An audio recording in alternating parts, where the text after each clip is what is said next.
everyone. Just wanted to make a really short video on how to circumnavigate the flat earth.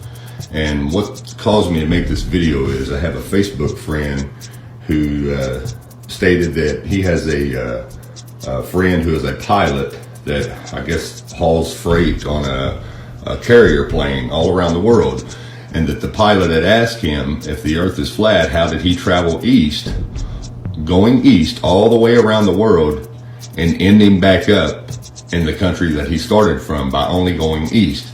And it's really simple, and I'm going to show you this real quick. First of all, we're going to use a true flat earth map, which is from 1892, and this copy is out of the Boston Public Library.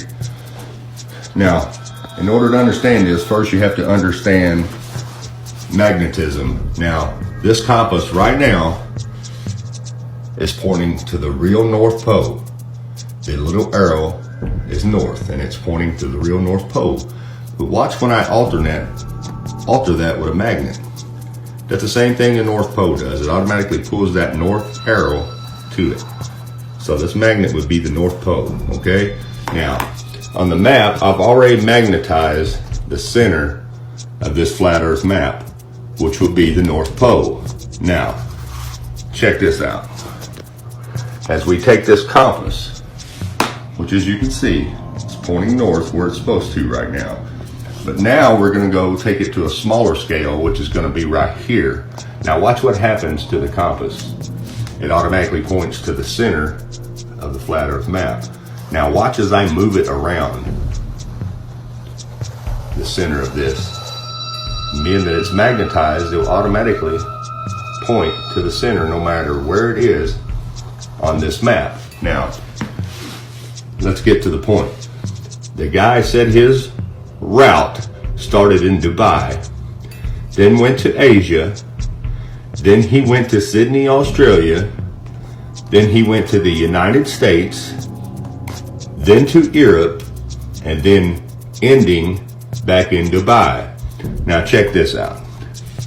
Watch where the east stays at on the compass the whole time. Here's the flight. Okay?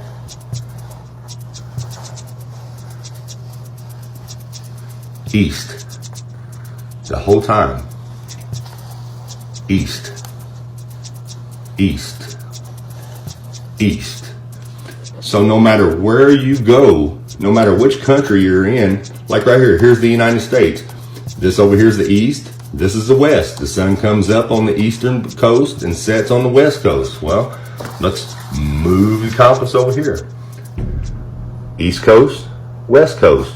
The north is always going to be north, no matter which one of these countries you're in. As you can see here, the north is always going to be north, and east is always going to be east. South is always going to be the same south that you've always known it as, and west is always going to be west, no matter which one of these countries you're in. So therefore, there's how the pilot traveled east around a flat earth, because your compass will always point to the magnetic pole. You have two sides to a magnet, and one's called the North Pole, which is the pull side, and one side of the magnet is called the South Pole, which is the push side. So, if this compass is always pointing north, or south always pointing to the ice wall, to the ice wall. Now, what's south of all of these countries on a globe? The Antarctica, right? So when people think, all these countries think the Antarctica's under them, but it's not, it's the ice wall. That's why it pulls to the south. The outer ring is the pull side, or the push side of the magnet. So the ice wall is south, always. Now doesn't that make sense to you? The ice wall is south, no matter where you go on the flat earth. And the North Pole is always going to be in the north. And you can only travel around the world going east, which is this way, or west. Now check out the compass. Where's it pointing to when we're going this way? West, right? All the way around, it's pointing west. And you can look it up yourself. We can only circumnavigate the earth from east to west. Nobody ever in history has ever circumnavigated the earth north to south, which means if you start here in the North Pole, you cannot circumnavigate around back to the North Pole by flying over the south, because there is no south.